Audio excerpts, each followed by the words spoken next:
occasionally stay in touch. And then when he was at Duke as an assistant, I was at Wilmington as an assistant. He came down to landfall and golfed a few times.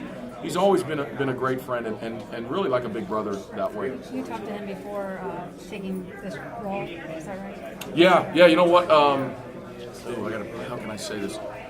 So after I learned my news, so they played. We lost in the championship game on a Tuesday, and I didn't want to be around the office. I couldn't be around our guys, and I saw there was a game actually here. It was Michigan Northwestern on Thursday, the noon game. And I texted Coach James. I said, "Hey, can I come to the game?" So I drove over and I came to the game. And the next day was a hard day for me. And so I drove back to Chicago. And that Saturday morning, for about 4 hours at Chris's home, we met. And we talked about, different moves to make moving forward with my career.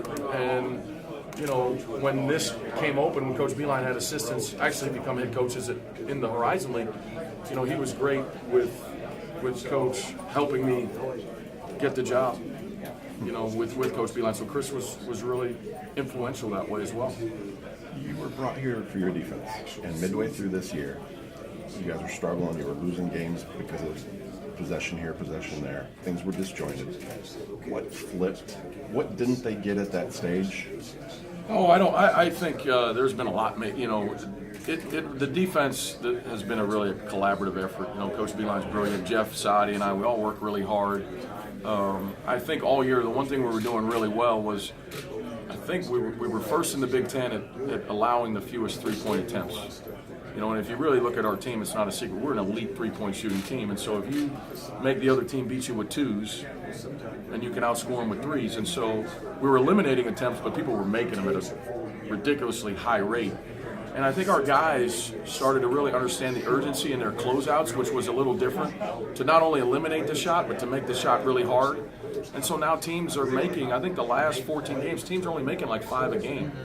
And as I told our guys, there's only been one Division I team to win a game where they made four threes. One.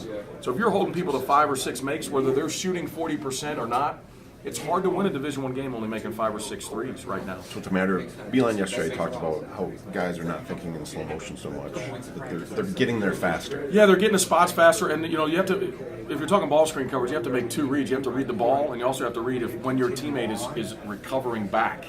And that takes time. That's a process, and I think the guys have it pretty good, and they've been a veteran group, and you also go through a lot of the different things when your offense is humming like it is.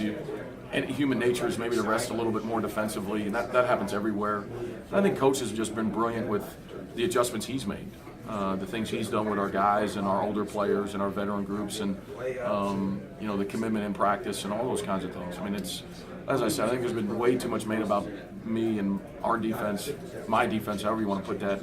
It's really been a collective effort. The positive that's come from it is that everybody's done a great job.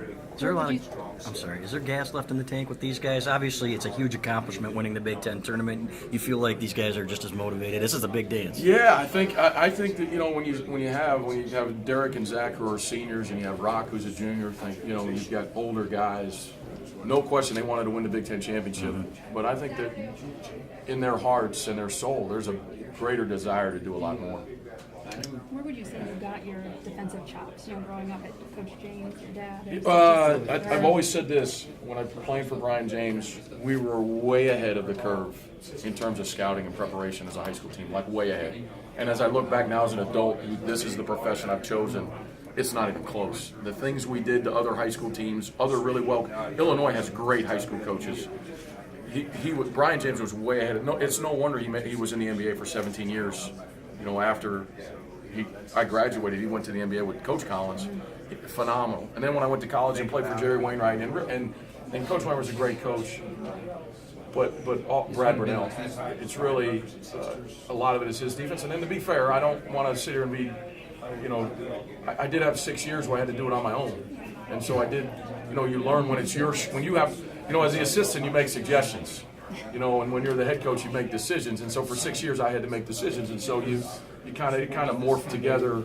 But those are the people I really, really work for. And then watch them. You watch the guys that play the similar style defense you do. You watch and you learn. You pick up things, whether it's you know, Tony Bennett at Virginia, you know, his dad, Dick Bennett, when he was at Green Bay and at Wisconsin, and, you know, Sean Miller, you know, a lot of guys that run the pack line, the gap, Chris Mack, they do a really good job. And certainly Coach Beeline runs it. I mean, and he's done a really good job. How detailed did it get with Coach James when you were in high school?